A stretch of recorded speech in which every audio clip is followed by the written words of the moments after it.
तो चले question number second का पार्ट सेकंड बिल्कुल वैसा ही बेटा जैसे पार्ट फर्स्ट में हमने किया। तो क्या चाहिए हमें, पूछ रहा है कि आप you need to find the 11th term. ये देखो बेटा ये क्वेश्चन है 11th टर्म चाहिए भाई, कोई भी टर्म चाहिए तो you need to remember one formula, that is an formula. an means कोई भी टर्म चाहिए बेटा आपको इस वाले फॉर्मेट में इसको डालना पड़ेगा। तो डिस्कस हो गया बेटा, इसमें दो तीन चीजें हैं बेटा, एक तो आपके पास a चाहिए, n चाहिए, d चाहिए। n मीन्स कौन सी टर्म कह रहा है 11th टर्म, इसका मतलब पहले ही हमें पता है a11 चाहिए। तो a11 के लिए फॉर्मूला जब आप लिखेंगे it would be a + 10d। फिर हम उसी नतीजे पे पहुंचे बेटा कि हमें a चाहिए और हमें d चाहिए बेटा। क्या हम इसको a और d को बता सकते हैं from this arithmetic progression? What is a here? A is the first term, so simply a is -3. And what is d here? D को कैलकुलेट कर लीजिए बेटा, d is a2 means second term minus first term. What is second term? That is -1/2. Subtract कर लीजिए first term. What is first term here? First is again -3. तो जब दो साइनें लगती हैं तो बेटा हम ऐसे डालते हैं। सो फर्दर कैलकुलेशन हम करेंगे बेटा -1/2 minus minus is +3, cross multiply करके you will find it here -1 + 2 3s are 6 divide by 2। भाई +6 में से -1 निकाले तो कितना बचा बेटा, बचा 5/2। सो दोनों चीजें आ गई आपकी बेटा। कौन कौन सी चीज आपके पास, दो ही चीजें चाहिए, एक a चाहिए बेटा और एक d चाहिए आपके पास। दोनों चीजें इसमें डाल दो and you will get the answer. कर सकते हो बच्चे, ये देखो what is a here, a is -3 तो -3 लिख दिए, plus 10 into d is 10 into 5/2। Very simple, हम लिख सकते हैं a11 is equal to simply a is -3 plus 10 into d is 5/2। कितना आसान है बेटा और कितना सिंपल है। जस्ट एक फॉर्मूला और फॉर्मूला खुद आपको गाइड करता है। क्या दो चीजें एक्सट्रैक्ट करना वो हमने कर दी बेटा, फॉर्मूला में डाल दी and you will get simply the answer. 2 1s are 2 5s are 10। It is like -3 and plus 5 5s are 25। बेटा 25 में से आप 3 माइनस कर सकते हो and you will get answer from these 4 options। कितना आंसर आपके लिए छोड़ रहा हूं बेटा, आपके पास 28 भी है, 22 भी है, 38 है एंड -48 एंड 1/2 भी है। आप पे छोड़ रहा हूं, लास्ट वाला पार्ट आप इसमें से खोजिए की क्या है आपके पास। That is great. So let us jump to the next. Next is question number 3, very simple question बेटा। तो क्वेश्चन 3 आपके पास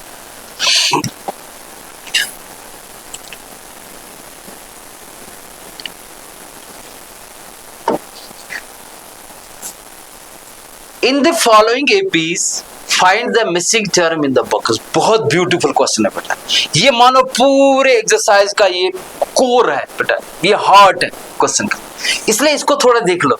अगर ये स्किल आप में डेवलप होगी कि how to find all these missing terms here, तो अगली बारी जो आपके पास जितने भी बाकी क्वेश्चन बचे हुए हैं वो तो बिल्कुल आप बाएं हाथ से कर सकते हो, एक शॉट में कर सकते हो। इसलिए थोड़ा सा देख लीजिए बेटा।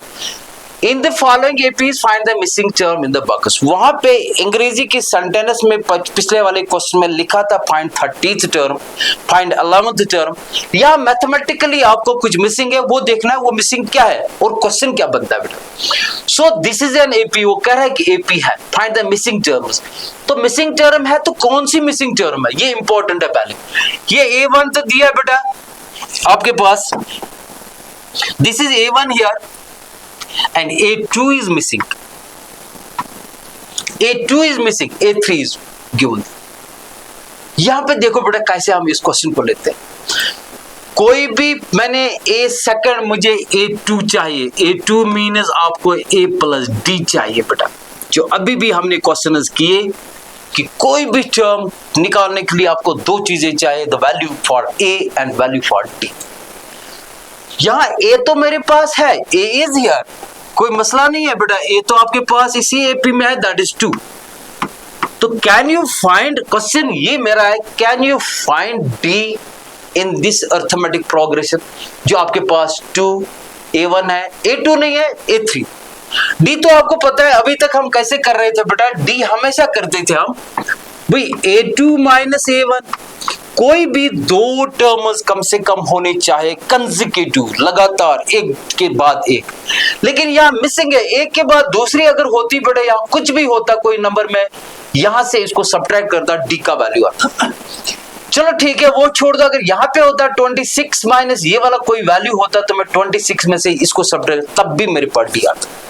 लेकिन आप देखो कितनी बढ़िया प्रॉब्लम है, कितना बढ़िया क्वेश्चन है और कितना ब्यूटीफुल क्वेश्चन कि आपने अभी तक डी खोजना सीखा बेटा, लेकिन आप डी को ही खोजना, लेकिन किस तरीके से खोजना वो आपने देखना है। So here is a is given, हमने इंफॉर्मेशन नोटिस कर दी बेटा, राइट डाउन कर दी। अब है और एक चीज दी है बेटा, ये 26 है क्या बेटा, if this is a1, this is a2 and this is a3, actually a3 is given. अगर आप टेबल में जाओगे वहां पे an दिया था बेटा, जो क्वेश्चन सबसे पहले हमने किया बेटा, वो an का फॉर्मूला लगाते थे, यहाँ पे a3 दिया बेटा, दैट इज a3 है 26। तो जब भी कोई टर्म आपके पास दी है तो उसका फॉर्मूला लगा दीजिए बेटा। a3 इज एक्चुअली a3 होता किसके बराबर भाई, a प्लस 2d के बराबर, कितना है भाई, दिया है 26। देखा, डिकोड कर दिया बच्चे में, 26 एक टर्म लिखी है, लेकिन कौन सी टर्म है, a3 की। अगर इस a3 को हमने खोजना पड़ता तो कैसे खोजते, हम खोजते a प्लस 2d से, जिसका वैल्यू दिया 26। तो मेरे पास a एक्चुअली d चाहिए ना बेटा, d तो चाहिए, प्रॉब्लम है d को। आप d को पहले किसी भी तरह इंट्रोड्यूस करना अपने सिस्टम में, ताकि हम इस d को निकाल सकते हैं। So you need a here, a is given that is 2, here is 2 plus 2 multiplied by d, by d पता नहीं है तो मेरे पास प्रॉब्लम is equal to 26। एक इक्वेशन आपने खड़ा कर दी, क्वेश्चन हो गया आपका बेटा। तो क्या करेंगे, d पे फोकस है बेटा, d लिखते रहो, बाकी भेजते रहो सर दूसरे साइड में। It is 2d is equal to 26 plus 2 को है ना ट्रांसपोज करके बनेगा -2।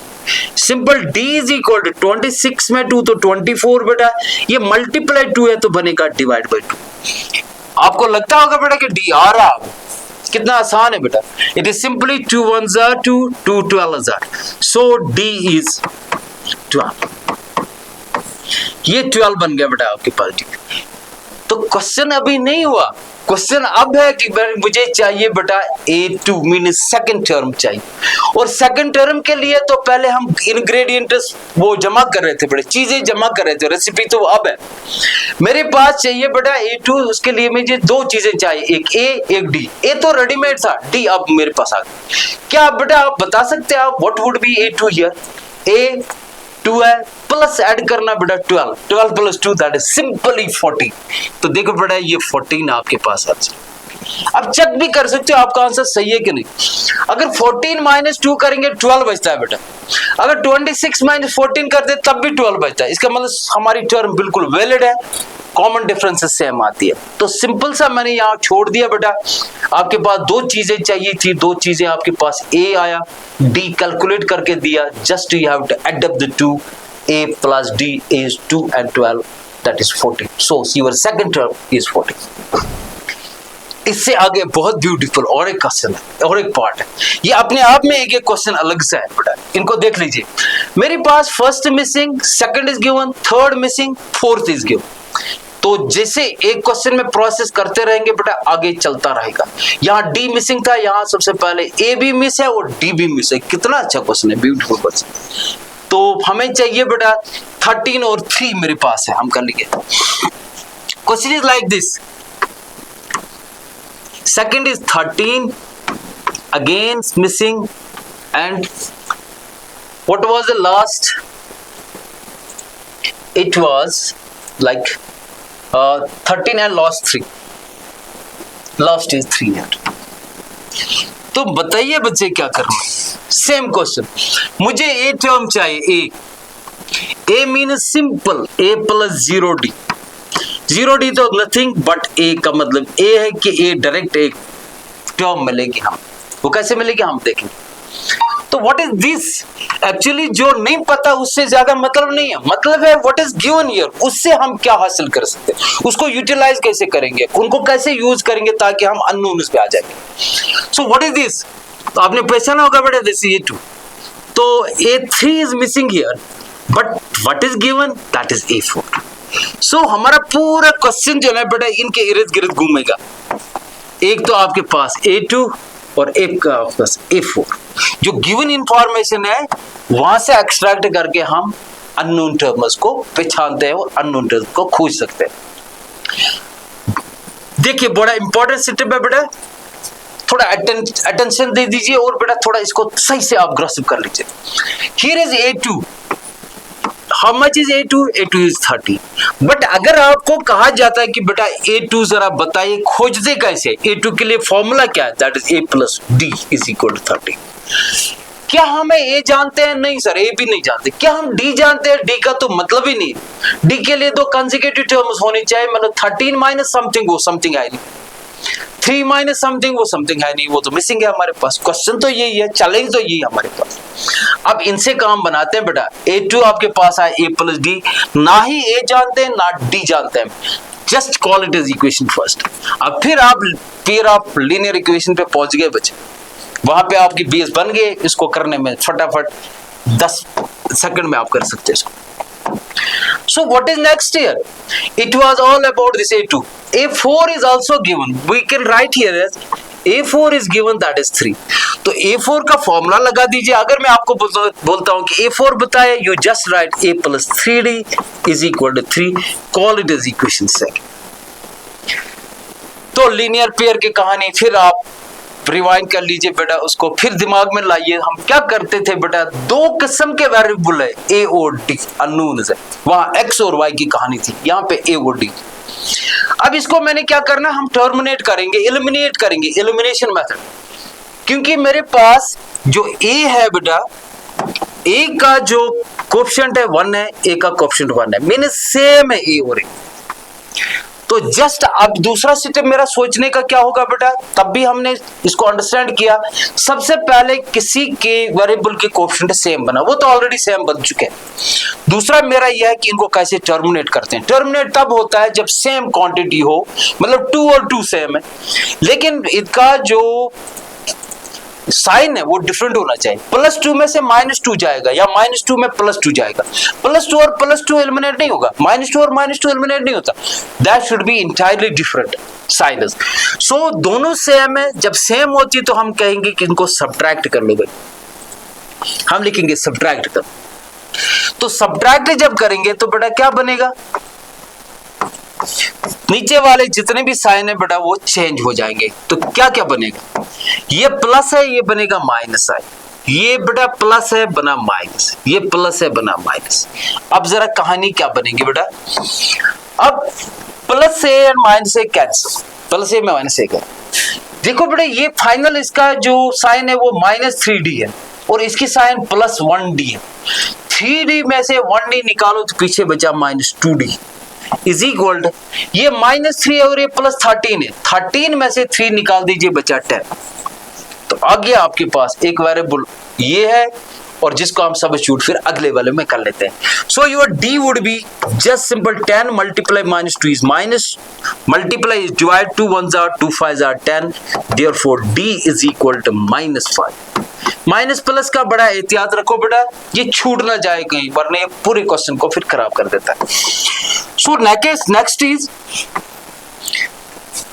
प्रॉब्लम मेरे पास है बेटा A, वो अभी तक नहीं आया। प्रॉब्लम मेरे पास है बेटा A3 ढूंढना, लेकिन कोई भी टर्म ढूंढने के लिए दो चीजें चाहिए, एक A चाहिए एक D चाहिए। भाई D तो मेरे पास आ गया, अब A चाहिए। A कैसे मिलेगा, इसको सब्स्टिट्यूट कर लेते हैं, वहां A मिलेगा बच्चे। So we will do it here. It is substitute it in equation first. किसको बेटा, D को सब्स्टिट्यूट करना है। कहां पे करेंगे, इक्वेशन फर्स्ट में, सेकंड में, जहां मन करे। तो first what is the first equation, it is A plus D is equal to 13. So what is A here, we don't know. What is D, D has already been calculated, that is -5 is equal to 13. So A is focus, 13 -5 को जब transpose करेंगे +5 बना, so you got it 18. तो ये बड़ा beautiful question था बेटा, जहां A भी मिस था और D भी मिस था। पहले वाले क्वेश्चन में एक मिस था आपके पास D, लेकिन A गिवन था। कितना ब्यूटीफुल क्वेश्चन है, आपने ए भी बताया और आपने डी भी खोजा। अब क्या चाहिए, अब आसान क्वेश्चन है, यू नीड ए का आंसर आ गया बेटा, आपका आंसर बन गया, पहला वाला फिल हो गया बेटा, ये दिस इज 18। अब 18 लिख सकते हैं। आपको A3 चाहिए बेटा, तो A3 के लिए आपको क्या चाहिए, A3 is equal to A plus 2D। फिर फॉर्मूला लगा, what is A is 18 plus 2, what is D here, D is -5। So you got here 18 plus minus is minus, 2 5 are 10, 18 में 10 तो बचा 8। सो और एक टर्म आपके पास आई 8। सो जरा देख लीजिए बेटा, कम हो रहा है बेटा, 18 में कितना कम हुआ, 5 कम हुए तो 13 आया, 13 में और 5 कम कर लो 8 आया, 8 में और 5 कम लो 3 कर लो। इसका मतलब हमारा जो सोल्यूशन है, हमारा जो पैटर्न है, हमारा जो वर्किंग है, ये सटीक 100% है, ठीक है, वो हमने क्रॉस चेक कर दिया। So this was a very beautiful question कि हमारे पास फर्स्ट टर्म नहीं पता थी बेटा, हमारे पास सेकंड टर्म का पता था, थर्ड नहीं फोर्थ। जब ऐसे क्वेश्चन आते हैं तो बेटा इसमें क्या करते हैं, हम उसी इंफॉर्मेशन को यूटिलाइज करते हैं जो इंफॉर्मेशन दी होती है, और उस चीज को आगे हम कर लेते हैं। So it was all about today.